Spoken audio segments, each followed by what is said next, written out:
দারুণ বাজার, চলো। না না চলো, দেখো না, জবরদস্ত বাজার। তো বন্ধুরা, আজকে বৃষ্টির মধ্যে একটা দারুণ জিনিস এনেছি, সেটা আপনাদের সামনে অবশ্যই দেখাবো। আর সাথে গেছিল হচ্ছে চেক ব্যাগ। কি নাম রে ভাই তোর? এই না, ওর নাম হচ্ছে কি? রনি। ঢালো দেখি, দর্শককে দেখিয়ে দাও বৃষ্টির মধ্যে কি বাজার আমি এনেছি। প্রথমত কলমি শাক। ও শাক সে রেখে দেবো ফ্রিজে, সমস্যা নেই, সমস্যা নেই, সমস্যা নেই, ফ্রিজে রেখে দেবো।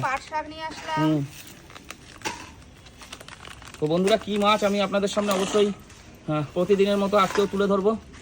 ও আজকে হচ্ছে বাজারে পুরো ইলিশ মাছ ঢুকে গেছে, কাঁচা ইলিশ। 1 কিলো ইলিশ এনেছি, 1 কিলো কিন্তু মাছ, ওখানে দুটো মাছ 1 কিলো, 1000 টাকা করে নিয়েছে। জমিয়ে বৃষ্টিতে ইলিশ মাছ খাওয়া হবে, আর জমিয়ে লোটে মাছ খাওয়া হবে। 1 কিলো 200 লোটে, এই কটা তাই সবাই ভালো খায়, হয়ে যাবে। তাহলে আবার যাবো নাকি বাজারে? হ্যাঁ, আবার বাজারে চলে যাই। আখি পাখি দুজনেই ভালো খায়, এরাও ভালো খায় সবাই।